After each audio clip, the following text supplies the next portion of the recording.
Alright, so welcome back mga kabalitaan. At heto naman ho tayo nagbabalik ho sa ating munting bahay, ang ating reaction video din agad balita news update mga kabalitaan.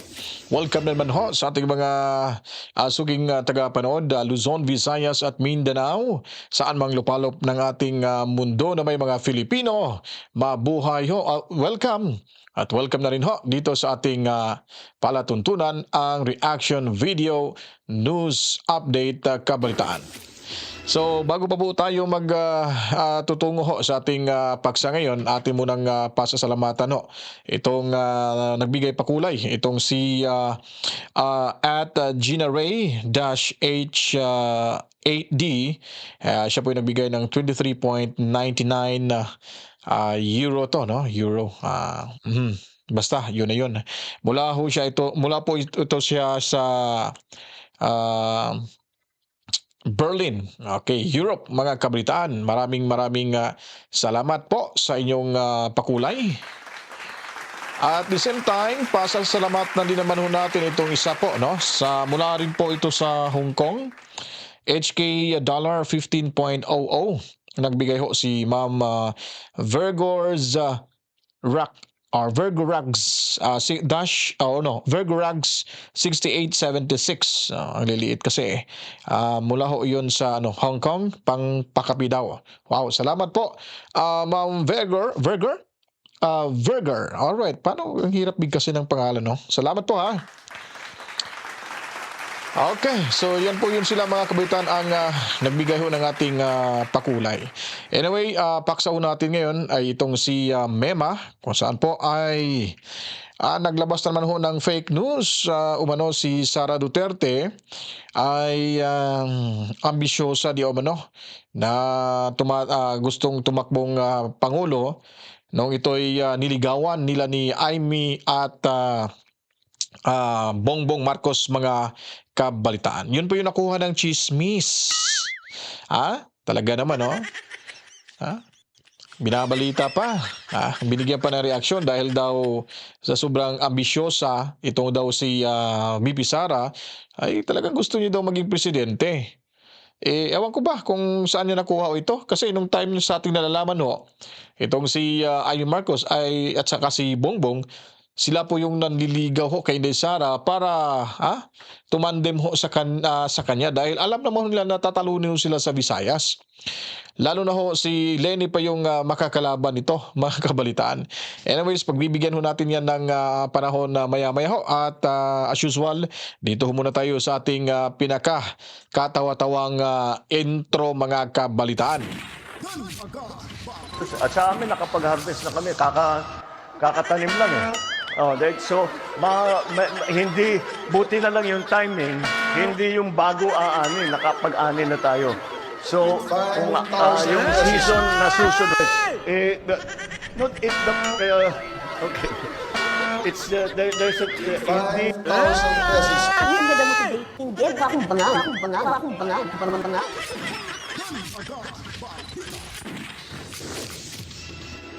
Alright, mukha daw siyang bangag. Boses ho yun ni First Lady Liza Araneta Marcos mga kabalitaan.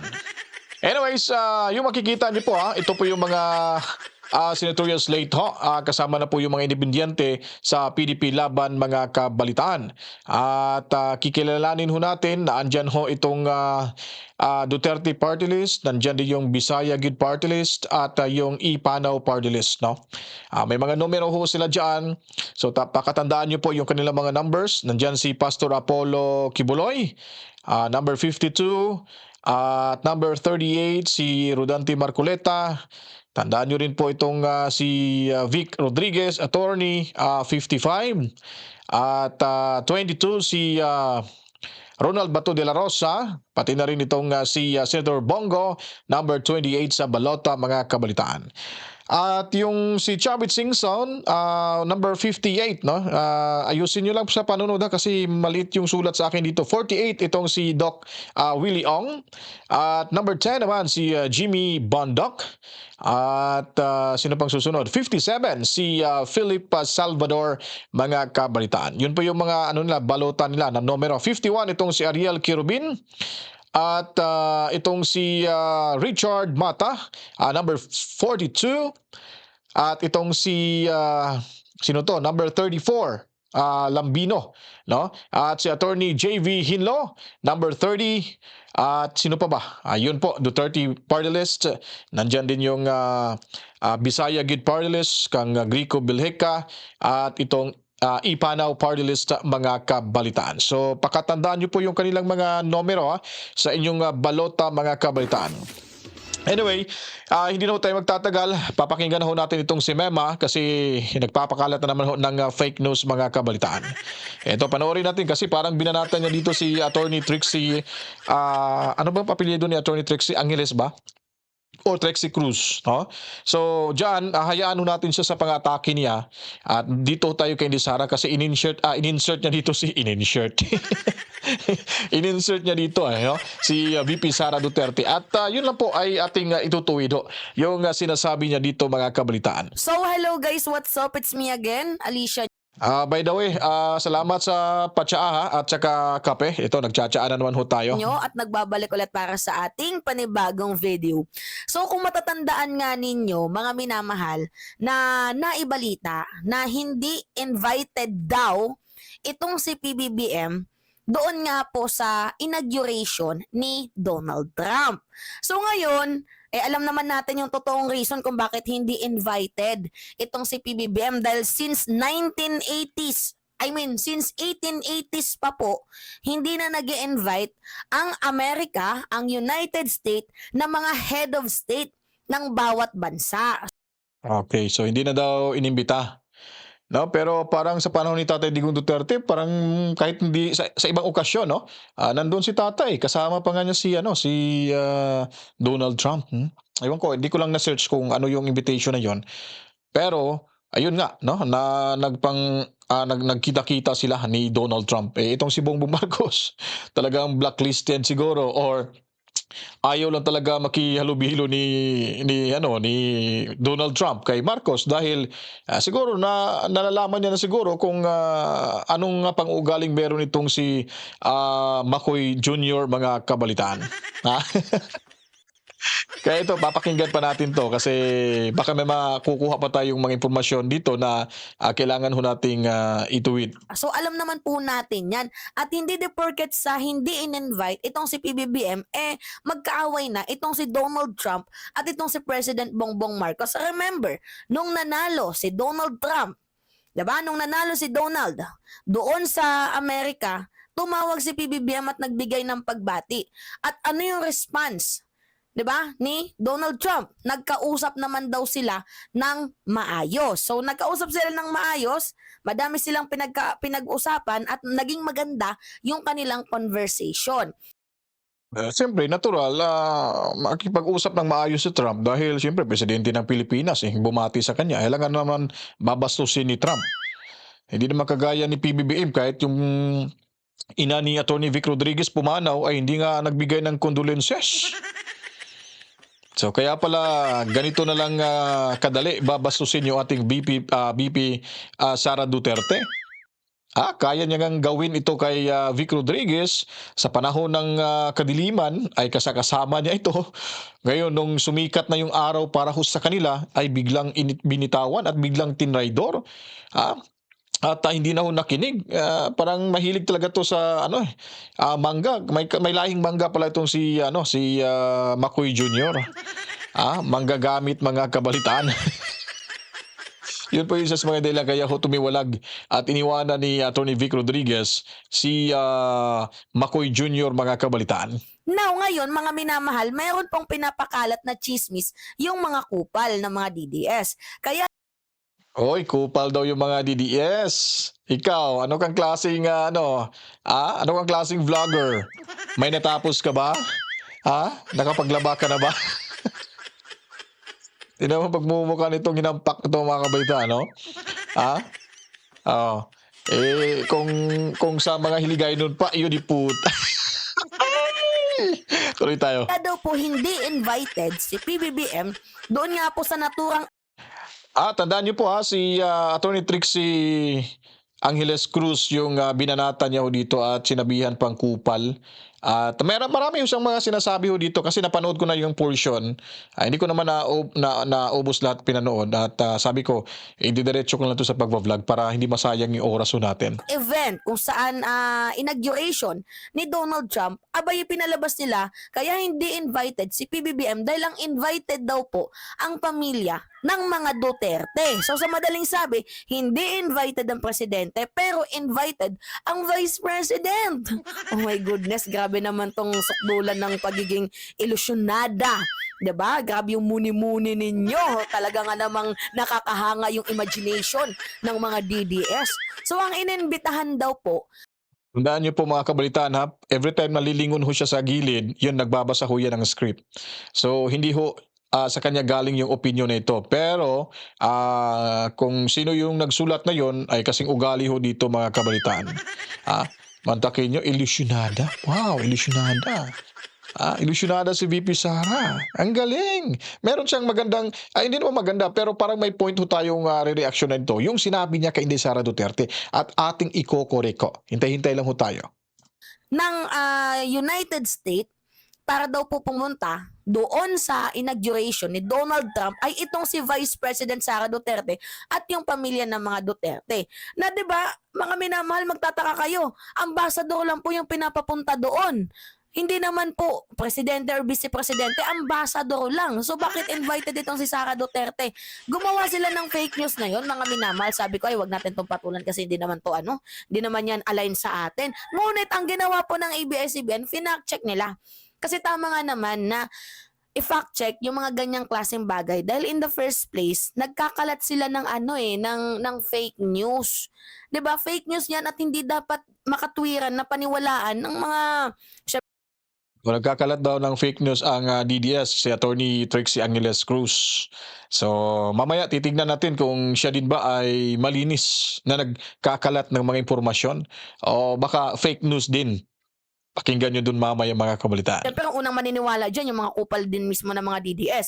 Lalaitin nila si PBBM, hindi invited yung bangag, hindi invited yung adik, pero tingnan ninyo, yung nilalampaso ninyo, yung sinisiraan ninyo, kina-character assassinate ninyo na si VP Sara invited doon sa sa United States. Ito nga yung mga content nila, mga minamahal. Nakikita ninyo? Pamilya Duterte imbitado sa inauguration ni President Donald Trump. 'Di ba? Isa na yan sa mga nag-content, yung si Kabakla, si Di ba? Tingnan mo yung bunganga nito. Pamilya Duterte imbitado sa inauguration ni Pres Donald Trump. Parang ganito rin magsulat si Mema, di ba? Ba't hindi mo sasama yung question mark? Ba't tinago mo yung question? Dapat sinabi mo rin yung question mark. Pamilya Duterte imbitado sa inauguration ni President Donald Trump, question mark. Sana sinama mo yung question mark. Ikaw talaga balimbing ka rin eh. Ayaw mo rin yung aminin yung ginagawa mo eh. 'Di ba? Kung sino man yun ang sino may nag-vlog ho niyan, malamang question mark din ho yun. Dapat parang nagtatanong lang. 'Di ba? Mali ka rin eh. So ibig sabihin, yung ginawa mo pagtatanong doon kay Marcoleta kung babalikan natin, mali din kasi hindi mo naman binasa yung question mark diyan. 'Di ba? Ang talagang kapalmoks talaga tong hinampak na to mga kabitan. kaimbutido. Nagmamarunong, akala mo sinong magaling talaga no? Tingnan mo, yung mga sources niya, tingnan nyo, yung mga script niya dyan, sino ba nagsusulat? Diba? Tapos, pag umatake ho, talagang below the belt mga kabalitaan. So, hindi na to reaction video sa kanya. Na to talagang komentaryo na talaga to.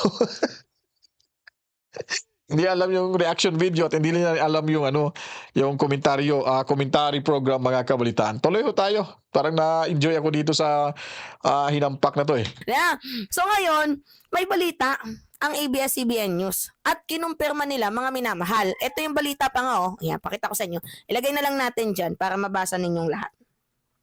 Ang sabi dyan, walang kumpirmasyon mula sa official sources ang di umano'y imbitasyon kina Vice Presidente Sara Duterte at dating President Rodrigo Roa Duterte sa inaugurasyon ni United States President-elect Donald Trump sa Enero 20, 2025.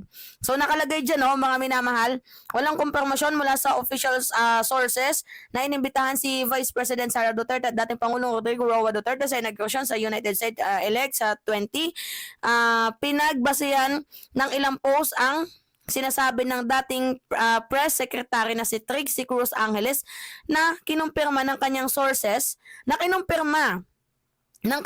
sa Department of Foreign Affairs ang imbitasyon sa mga Duterte. Kalaunan ay bumuwelta ito at sinabing hindi siya ang nagkumpirma nito at hindi rin niya kayang kumpirmahin ang impormasyon. Biruin nyo, yung gagawa-gawa kayo ng chismis, gawa-gawa. Bago kami maniwala sa binabasa mo diyan, dapat i-quote mo rin yung message o kung may video ka man na nagsasabi si Trixie Cruz o di kaya may statement siyang ibinigay. Di ba? Hindi natin alam kung malay mo yung vlogger na, baka ibang grupo yan, gagamitin lang si Trixie para masira. Di ba? I-widen mo yung yung investigative pagiging reactor mo sa mga vlog ng iba. Parang kumbaga sa mga journalist, may tinatawag silang investigative journalism, 5W and 1H. Doon ho sinasabi lahat mga sinalaysay ho lahat ho dyan mga kabaitaan. Yung sinasabi ho dyan, yung pagkakasulat ng ABS-CBN ay mula rin ho yan sa newswriter ho nila. Kung sino man yung author na nagsusulat ho dyan sa kanilang pahina. Di po ba? Dapat sinasabi doon, kinukot at dapat nilagyan din ng kumbaga video ba na si Trixie Cruz ay nag-vlog ng ganon upang para kapanipaniwala yung mga sinasabi ng inampak na to. Di po ba? Mahirap po kasi kahit sino pwede hong sabihin yung mga ganyan, ha? Alam niyo naman ho, yung away politika, alam niyo naman ho, yung ABS ay galito sa mga Duterte.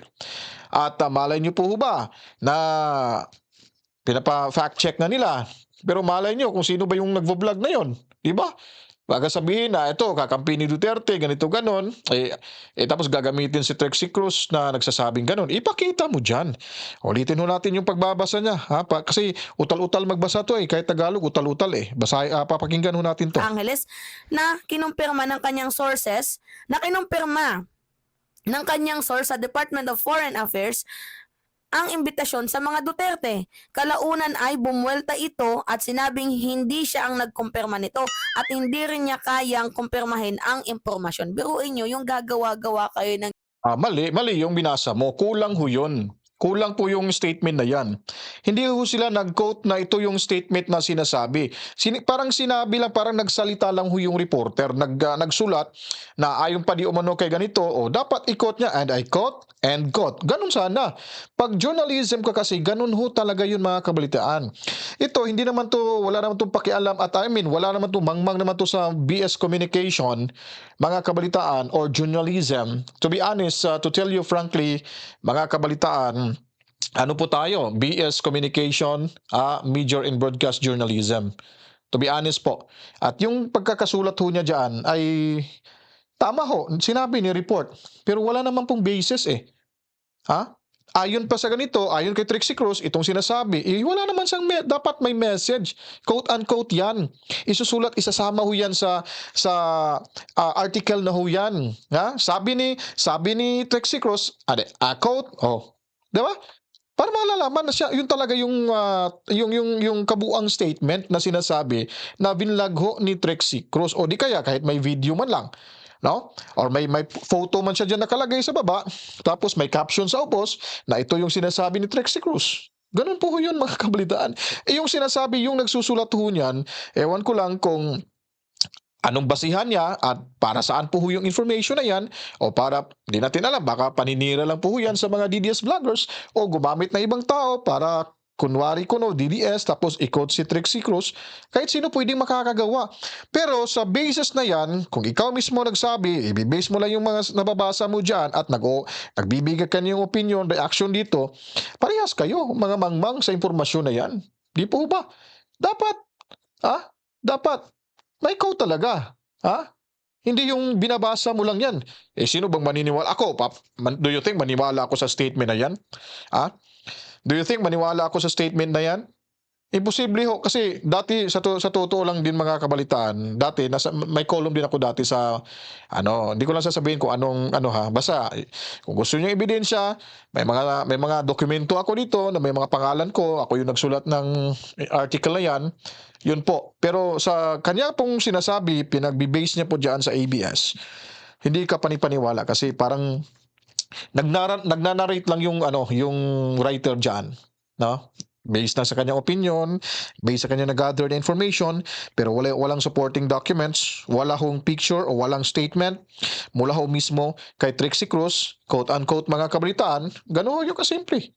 O tingnan mo, mangmang talaga to sa artikulo, sa pagsusulat ng balita. At yung reading comprehension ho nito mga kabitan, talagang mahina ho, mangmang ho ito eh. Itong si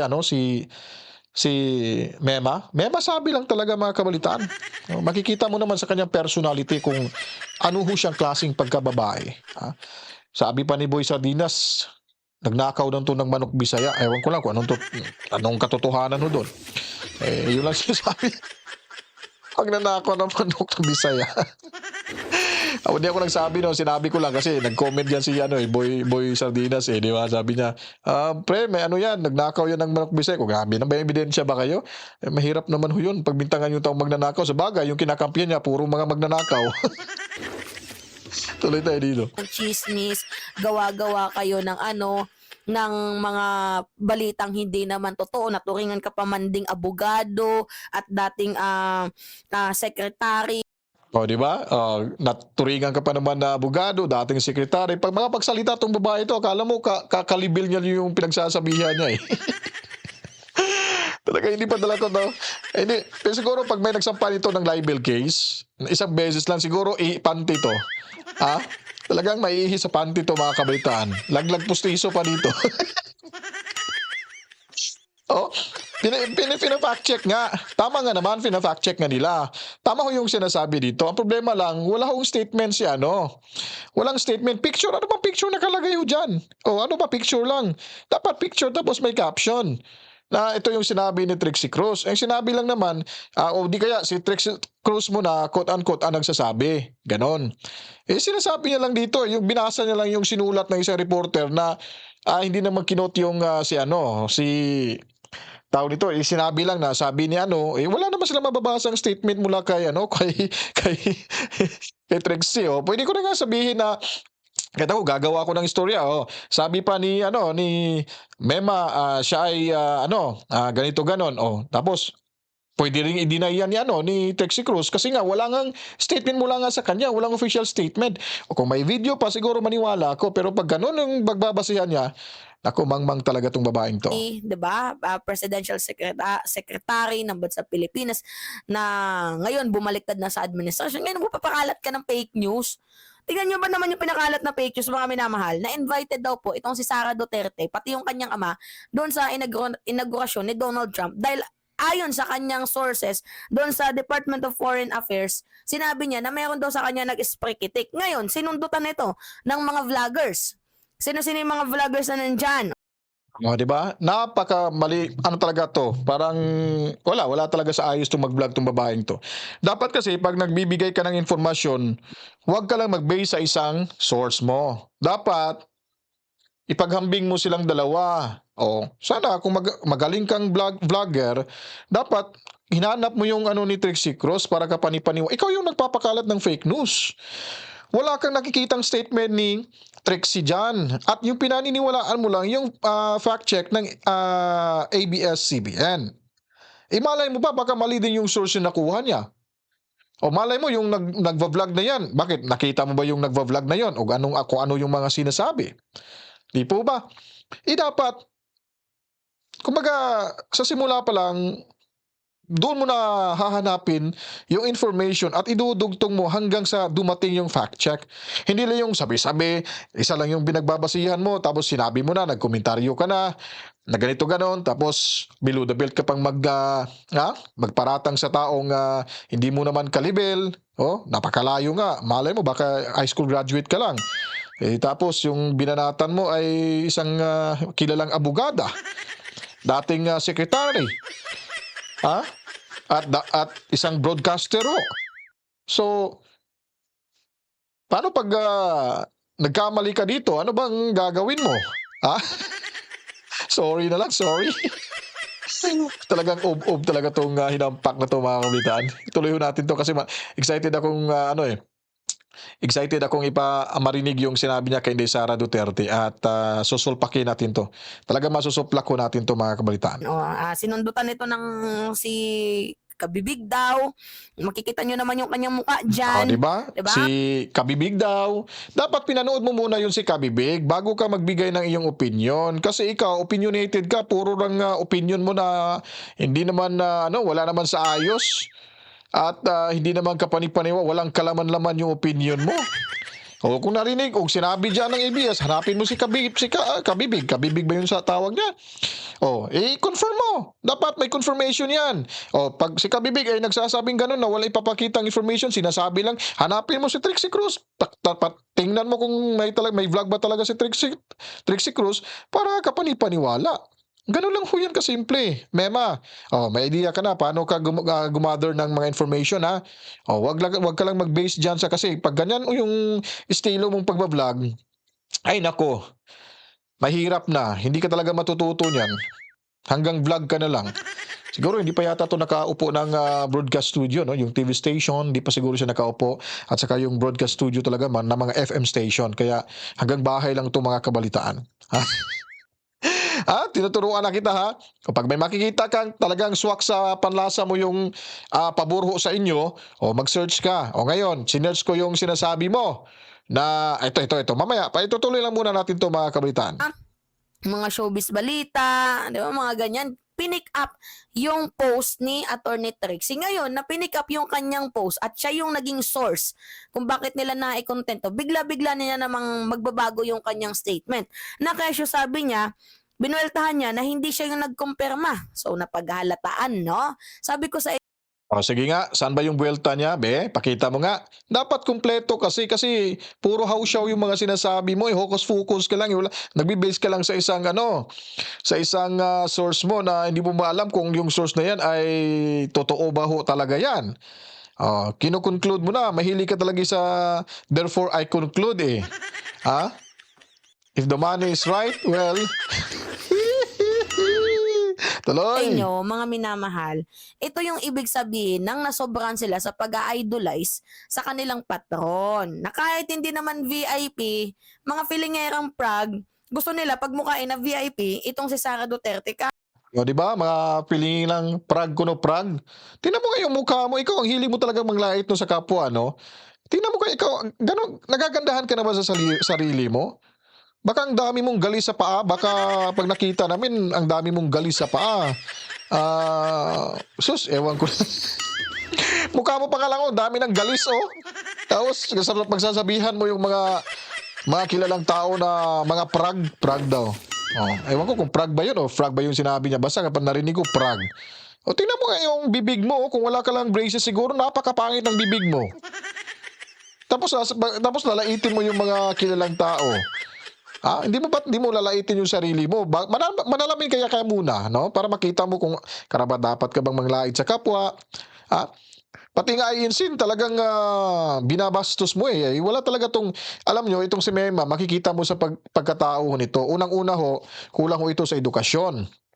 Pangalawa hindi ito pinalaki ng mga magulang na may respeto sa kapwa. At pang-tatlo ay wala na, kapalan mooks na to eh. Basta importante kumita lang. Ganun lang po yun eh. Kung gaano mo ganito kasi yan, mga kabalitaan, no? Kung siguro kung agree ho kayo sa sinasabi ko. Kung ang isang tao, kung paano niya dinadala yung isang tao, paano niya ginagalang or binabastos yung isang tao, ganun po yung reflection sa sarili. Kaya itong babaeng to, marami na siguro tong kaaway sa pamilya nito. No? Siguro marami ng kaibigan kasi may pera na di ba? Kilalang kilala na Pero kung pagkatao yung pag-uusapan, ay ito, wala to. Hindi to papasok sa bahay ni God. kahit hindi naman. Gusto nilang pagmukhang special. Ano yung special dyan? Siguro special child. Itong si Sara Duterte, Di ba? Special child. Okay. Special child, mga kabalitaan. Yun po yung sinasabi niya, di ba? Di ba below the belt na yan? Mga kabalitaan. I-search ko nga rito, saglit lang po Special child. Child. Mhm. Okay, i-search lang ako. I-search lang kung ito ba ay sabihin ko na lang. Mamaya ko na lang sasabihin. Aha. Aha.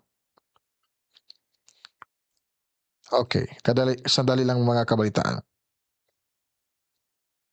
Okay. All right. Mhm. Talagang masasampahan to ng kaso talaga, mga kabalitaan. Kasi nga, yung pagkakasabi niya si Inday Sara Duterte ay special child. So that is very offensive term or word. So sinerch natin dito sa kanyang university, ang Google University, mga kabalitaan. Sana malaman to ni Inday Sara, no? Sabi niya dito, tinanong ko kung ang special child ba is an offensive word. So sabi ni university, yung paaralan nito, Google University, yes, the term special needs is offensive because it's euphemism that stigmatizes people with disabilities. So it's considered condescending and paternalistic. Why is special needs offensive? Ako lang, kinaklaro ko lang. It is, okay, na-explain na dito. It creates an illusion of the other. It can reinforce negative stereotypes and dehumanize people with disabilities. Di ba? So, kung sasabihan mo yung taong special child, ay naku po, talagang offensive word po yan, term po yan. Baka hindi to nag-research, mga kabalitaan. Naku, pag nalaman to ni Sara Duterte, wala na. Pag na-delete niyo ho itong video na to, walang problema kasi meron mo tayong kopya. Papairam natin to ni Sara Duterte para masampahan ng kaso. Di ba? Imagine mo po, special child, tinatawag mo yung vice presidente, special child. It's an offensive term yan, word. Kasi nga, talagang yan pangyuyurak yan no? Niyuyurakan mo yung sarili, karapatan ni Inday Sara Duterte o ni Nino man sa isang tao, mga kabalitaan. Binabantayan ko to yung mga words nito, mga kabalitaan. Sige, tuloy tayo. hindi yung special sa paningin ninyo, special child talaga siya. Hindi siya normal na Pilipino, special child. Biruin mo, Vice President ng bansang Pilipinas, binigyan ng threat ang presidente. Di ba? Meron pa, hindi siya normal na Filipino, special child ho siya. So, ang dami yung mga binagbabanggit. Ilang pagbabanggit ba yun? 3, 4. Nako ka dyan. Inday! Huwag tayo mong bakos, day. Nako. Sige, tuloy natin to. Pupugutan ng ulo. Tapos pag pinag-uusapan yung kanyang issue patungkol sa confidential funds, 'di ba? Yung intelligence funds niya, hindi makasagot kung ano-anong topic ang Talagang bobo talaga tong babaeng to, no? Kasi nga, sinabi na nga ng COA, sa bagay, talagang gusto lang gipitin ito si Inday Sara Duterte, no? Diyan sa mayabang kapulungan. Ng COA na ngayon nagsabi na meron na silang unmodified result kung saan po ay nagpapatunay na yung confidential fund po ni Inday Sara ay hindi po ninakaw, walang paglulustay ng pera. At sabi pa po ni Attorney Vic Rodriguez, yung pagbibigay ho ng disallowance po sa confidential Inday Sara Duterte, kung napanood nyo yun kahapon yung vlog ho natin, ay ito lamang po ay pagbibigay ng sapat na oras upang ito'y makumpleto yung mga pangailangang kaukulang dokumento sa mga ginagasta ho ng mula ho sa confidential funds. Hindi ho ito na nagsasabi na yung tawag nun, yung notice of disallowance ay ninanakaw na yung pera. May mga discrepancies na hindi po yun ganon ang ibig sabihin, mga kabalitaan. Ang problema lang kasi nila, talagang malinaw ho sila, ay pinipilit pa rin ho talaga nila itong bukang bibig na sinasabi na sila ay tama. At hindi ka na makagalaw, makakilos-kilos nga sa kanilang impeachment kasi yung pinagbabasehan nila yung betrayal of public trust at yung ano ba yung mga accountability ng mga sinasabi ho nila ay wala ngang katotohanan kasi nga nagkasalungat nga sila sa COA. Kung ang COA ay at ang desisyon ng mayabang kapulungan at ng COA ay kung talagang magkatugma ay may ground ho para sa impeachment. Yes, may ground sa impeachment pero hindi ho para kay Sara Duterte. Para ho yan sa mayabang kapulungan, para sa ating presidente. Kasi ang dami ng perang nawawala. Sila mismo ang nagnakaw. Ano bang sabi ni Attorney Vic Rodriguez?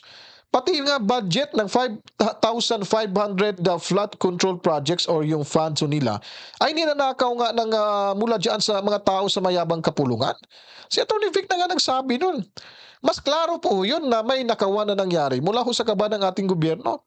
Ikumpara mo kay Sara Duterte. Kayong mga nanonood, maniniwala ba kayo na magagawa ho yan ni Sara Duterte? Ganun po ba yung mga Duterte? Tingnan nyo pa yung Davao City. Sino ba? Kumpara nyo po yung Tacloban City at yung Davao City. Ano ba makikita nyo sa Tacloban? Walang-wala ho talaga. Kung poorest of the poor ho kayo, talagang manglilimos ho kayo sa lugar ho nila. Wala hong may bibigay na sapat na trabaho. Tingnan mo yung Davao City. Yung mga tao doon, left and right, naglalakad, sumasakay ng jeep, nagdadrive ho, pakanto, pangare. Dahil may mga trabaho, dahil yung mga investor ho, na mga malalaki investor sa ibang bansa, doon ho sila, doon ho sila nag-i-invest sa Davao City kasi nga very progresibo ho yung Davao City. Kumpara ho dyan sa Tacloban. Kaya yun ang nilang kinaiinisan. Takot ho sila na mas malamang po yun ang Luzon, sa Metro Manila, takot sila na mas malamangan pa sa progresibo ng Davao City, baka magiging sentro na yung Davao City, hindi na rin yung kalakang Maynila, mga kabalitaan. Yun ang kinatatakot nila. Lalo na po yung People's Initiative na gusto ring maging Prime Minister kung sino sa dalawa. Sa dalawang magpinsan, mga kabalitaan. Gagawin ang lahat. Basta makamtan lang yung gusto lang kamtan. Bahala na ho si Juan, mga kabalitaan. Yun po yun dyan. Balik ko tayo dito kay may masabi, mga kabalitaan. May hinintay ko lang yung sinasabi niya kay Sara dito. Meron akong hinihintay. Kung ano-anong issue ang binubulat-lat. So imagine nyo, Vice President tapos abogado, ganyan yung pag-uugali, naghahangad pa na maging presidente. Ilusyonada nang sabi niya, siya naman daw talaga dapat ang totoong presidente kung hindi lang daw siya pinagbise ni Amy Marcos. Ibig sabihin, uto-uto ka pala. Di ba? Tingnan mo, uto-uto si Inday. Nangambisyo, ilusyonada daw si Inday Sara na maging presidente. Balikan ho natin yung survey ho. Si Inday Sara talagang lahat ng mga gustong tumakbo ng presidente sa time ho ng bago ho bumaba si Tatay Digong Duterte ay kulelat ho sila kay Inday Sara Duterte.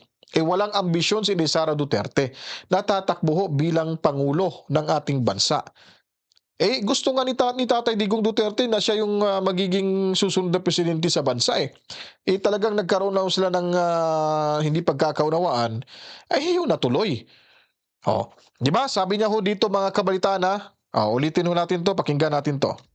Di ba kung inutusan ka ni Amy Marcos na mag-vice-presidente ka, sinunod mo, tapos hindi mo kinalaban si PBBM, ibig sabihin, uto-uto ka nga talaga. Bakit ka na naniwala sa sinabi ni Amy Marcos? Wala ka bang sariling pag-iisip?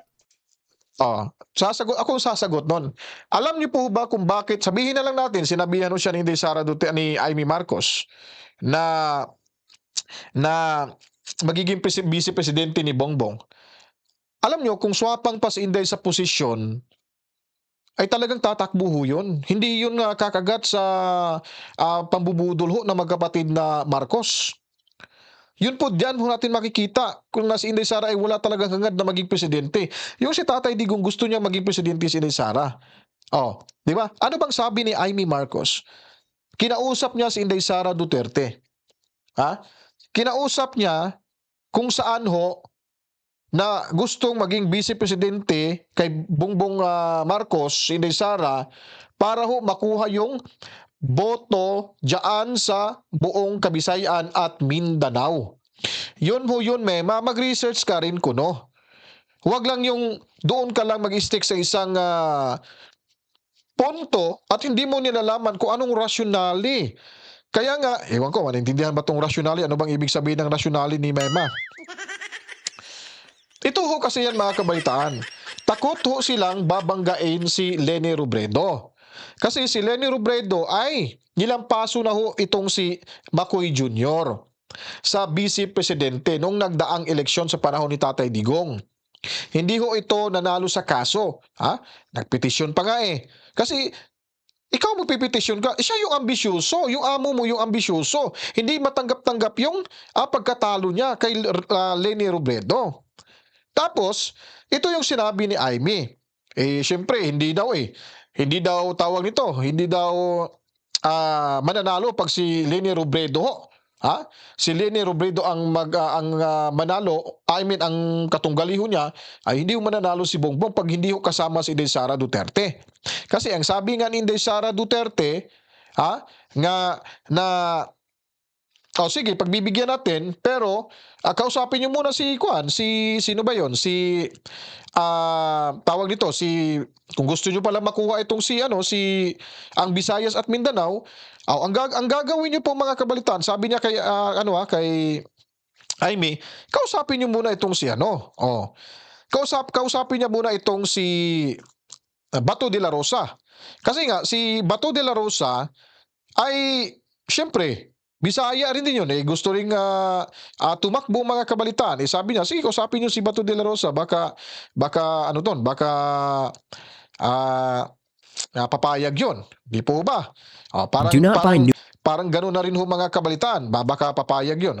Hindi po parang umayaw yata si Bato de la Rosa. So, ang nangyari ho nun mga kabalitaan,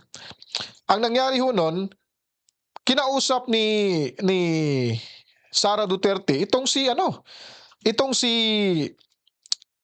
Aimee na kausapin sino ba to? Kausapin sino boxer na yon? Manny Pacquiao. Di po ba? Kausapin si Manny Pacquiao. Dahil nga po, ang sinasabi niya na si Manny Pacquiao ay kumbaga tatakbo rin ng presidente, siya na lang gawing vice presidente para talagang makuha yung Mindanao at Visayas. In-explain ko na, in-explain ko na. So, hindi niya po sinasabi dito kung anong nangyari, ba't kinausap siya ni Aimee Marcos, si VP Sara, para maging vice presidente. Di po ba? Ito, panoorin natin to mga kabalitan. Ang sinabi ni, tawag nito. Saglit lang, hanapin ko muna. Ito. May sinabi si Sara dito, ito yung kabuang explanation, yung sa sinasabi ni Mema. Huwag mo kasing i-mislead na Mema. Huwag ka lang mag-jump into conclusion. Tama ho yung sinabi mo na kinausap siya ni Aimee Marcos maging vice presidente. Pero hanggang doon lang yung sinasabi mo. At sinabihan mo pang uto-uto si Inday Sara Duterte. Ito yung reply sa sinasabi mo dyan ngayon, Mema. Pakinggan mo si Inday Sara Duterte. Akin si Senator Aimee Marcos. Sabi niya sa akin, pwede ka ba tumakbong Vice President? Sabi ko sa kanya, alam mo, hindi ko pa narinig ever na sinabi sa akin na tumakbo akong Vice President. Sabi ko, bakit mo ako nire-request ngayon na tumakbong Vice President? And I'm happy that she was honest enough to say, kasi matatalo kami ni Leni kung hindi mo dalahin ang Bisaya. Ano na? Ano na, Mema? Anong sabi ni Aimee? Sila ho yung nagmamakaawa ni Inday Sara Duterte. Huwag mong i-twist yung story. Kasi ang sinasabi mo, uto-uto si Inday dahil nagpadala kay Aimee Marcos na nakiusap para maging vice presidente ni Bongbong Marcos. Hanggang dyan ka lang kasi sa informasyon na yan. Pero hindi mo sinabi yung rason. Kaya nga nasabi ni Aimee Marcos yan dahil takot sila na matalo na naman ulit ni Leni Robredo. Yun po yung isa sa pinakamalaking dahilan. Kumbaga, to make the long story short, itong si Inday Sara ay naguyo, naloko ho nitong sa magkapatid na mangga. Alam niyo po ba yung mangga? Mema, alam mo mangga? Ha? Mangga gamit. Oportunista, kumbaga. Sila ang oportunista. Hindi si Inday Sara Duterte. At itong si Tamba rin, mga kabalitaan. Ay pa-ipal din sa panahon ng hindi pa ho nakapag-decide si Inday Sara, ay pa-ipal din tong si Tamba. Anong sabi ni Tamba? Magpa-birthday celebration ko, no? Ang daming sinasabi ho dito, sabi ni Inday Sara Duterte. Ano na, Mema? Sige, sabi ko nga sa iyo, magbigay ka ng isang source mo, unahin at saka maghanap ka ng ibang source na talagang itutugma at makokonek sa iyong diskusyon. Kasi nga, bobo ka talaga sa ganitong klaseng kalakaran. Tinitwist mo, binabago mo yung istorya Maliban sa binabago, may misleading ho dito. Nililigaw mo yung taong bayan. Na yung taong bayan na nakikinig sa iyo, yung mga followers, subscriber mo, mga uto-uto rin, di ba? Kung kami mga DDS vloggers, kahit anong pinapangalan mo sa amin, tinatawag mo sa amin, yung mga subscriber mo, yung pagkagaya rin kasing ugali mo rin. Mga uto-uto. Ganun lang din yun Walang pagkakaiba sa iyo. Nalaman nyo na. Ganun po yun, mga kabaitan. Sana, tuturuan ho natin itong si Mema. Mema, tingnan mo yung mukha nito. Parang nakadikwat ng milyon. Tingnan mo. Parang mukhang nakadikwat ng milyon Di ba? Dapat kasi, pag nagbablog ka, nagbibigay ka ng impormasyon, alamin mo muna. Kasi sa'yo paninira ho. Ang ginawa lang ho natin, binigyan natin ng reaction video itong kay Mema dahil po ay tinutuwid ho natin. Kung ano po ba yung mga sinasabi niyang kabaluktutan ay para ho hindi maligaw. At kung may mga subscribers si Mema na nanonood, ay siyempre makapagmuni-muni ho. Ay, ganun po ba pala talaga? Lalo na yung mga undecided pa. 50-50 pa yung desisyon na maniniwala kay Mema or maniniwala sa DDS. Parang ganun ho. O ano na, Mema? Pahiya ka dito, ano? Talagang kapal talaga ng kabubuhan mo, Mema. Talagang ang kapal ng kabubuhan mo, Mema. Sige, tutuloy natin to maya-maya kay Inday Sara at tatapusin muna natin tong si Mema Sabi, mga kabalitaan. 'Di ba? Kaya nga sabi ko sa inyo, mga minamahal, nothing special. Kay VP Sara, wala kayong makikitang special. Siguro special sa special child. Kasi gano'n naman talaga siya mag-isip Pati tingnan nyo, yung kanyang mga supporters, gano'n na din mag-isip. Parang na-jud something sa kanilang mga brains. Nakikita ninyo, delusional, sobra yung pagka-ilusyonada, Nagbabasa siya. nasobrahan yung kanilang Basa pa, Day. yung imagination nila talaga nga namang pinanindigan na ang imahinasyon ay walang limit. Di ba makikita ninyo? Nakakaloka. Di ba kayo nahihiya? Gagawin Ano ba mahiya si Inday Sara? Kung tama yung ginawa niya, tama rin naman yung ginawa ho niya na nagpaparaya ho sa magkapatid na mangga. Ikaw, hindi ka ba nahiya na yung kinampihan mo ay magnanakaw? Bilyon-bilyon yung dinikwat. Sa bagay, di natin alam. Baka may may puting subri di matatanggap. Who knows? Di po ho ba? Kampihan mo sila ng todo basta tama yung mga sinasabi mo. Hindi yung gawa-gawa ka ng istorya, pinuputol mo yung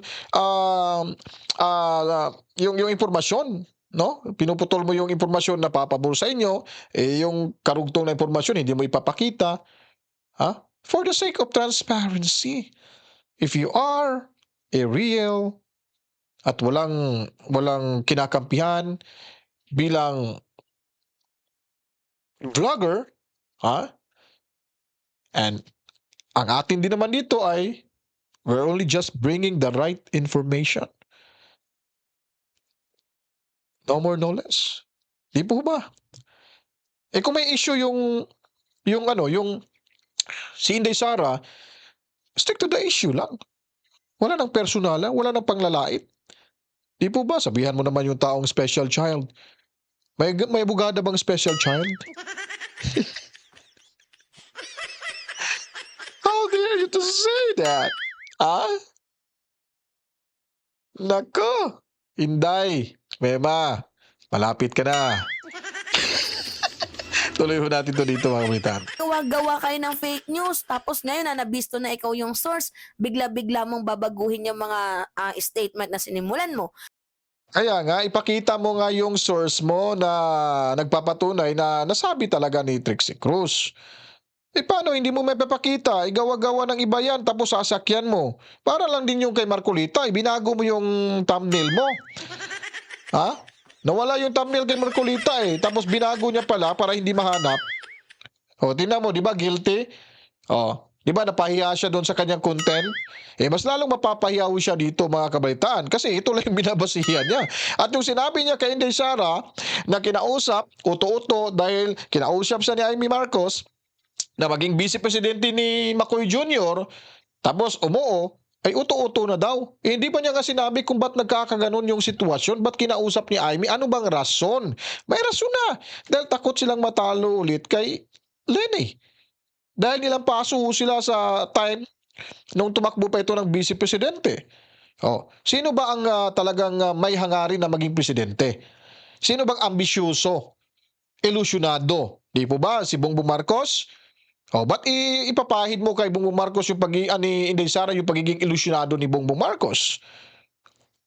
Makikita naman ho natin talaga na panayo sila punta sa Davao City. Kahit saan magpunta si Inday, nandun din sila. Parang mga buntot mga kabalitaan. Parang mga linta, dikit na dikit.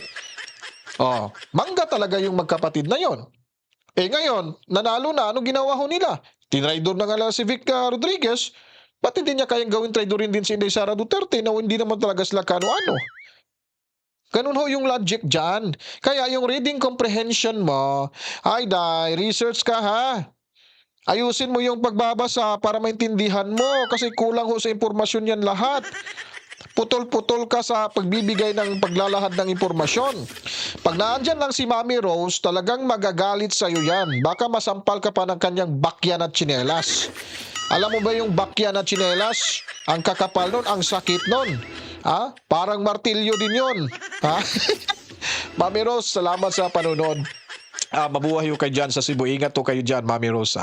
Alright. So tuloy ho tayo. Malapit na at ipusin tayo kay Inday Sara pagkatapos dito. Na-content ka na ng mga vloggers na mga maliliit. 'Di ba? Ng mga vloggers, ng mga attack dogs ninyo, na-content, no? Si Sara Duterte invited doon sa ni Donald Trump. Tapos hindi naman pala, wala naman palang confirmation. Ano 'yun? So napaghalataan lang kayo na for the views. Mga fake news. May ano bang ginawa mo? Yung pag-fake mo news nyo mo ngayon. Di ba? For the views din yun sa'yo Kung ito lang kasi yan talagang napakabubo talaga tong hinampak na to. Ba't ka ba gagawa ng content? Ba't ka ba pumasok sa buhay ng YouTube, social media? Ano bang gusto mong ipalabas? Para lang may magawa? Walang intensyon? Walang hangarin? Parang napaka-hipokrita mo naman siguro, Inday. Na kaya nga gumawa ng vlog para magka-views. Ano ba ang benepisyo na makakuha tayo ng views? Siyempre kikita. Huwag kang magmalinis kasi ganyan ka rin. Sinisira mo rin yung mga Duterte para magka-views ka. Di ba? Ako, naninira ba ako sa'yo? Ikaw lang yung nagsisira sa sarili mo dahil tinutuwid ko lang yung mali mo. Kung may manood man sa akin, maganda. Kung wala, importante, may nakapanood kahit kunti, ay malalaman ho nila yung katotohanan. Talagang tayong gumagawa ng video ay talagang pang views ho talaga. Humihingi ka pa nga ng like and share Di ba? At subscribe para mo dumami yung yung views mo. Tapos sabihin mo, gumagawa ng fake news para magka-content. Ang tanong dyan, yung gumawa ho ng news na sinasabi mo, alam mo ba, nakita, napanood mo ba? Ikaw yung gumawa ng fake news para magka-views. Ganun lang po yun. Napaka-tangi talaga itong babaeng to. Ba nakakaloka, mga minamahal? Diyos mio, Santa Barbara Bendita. Okay, so wala parang nawala na sa sarili itong si Mema. Well, anyways mga kabalitaan, ituloy ho natin to kay VP Sara Duterte, yung kanyang aligasyon dito, yung akusasyon niya at yung comment niya dito na special child si Inday. Panoorin mo, may ganito bang special child na magsalita? May ganito bang special child na talagang napaka-sexy at ganda? Ang sarap yakapin ni VP Sara.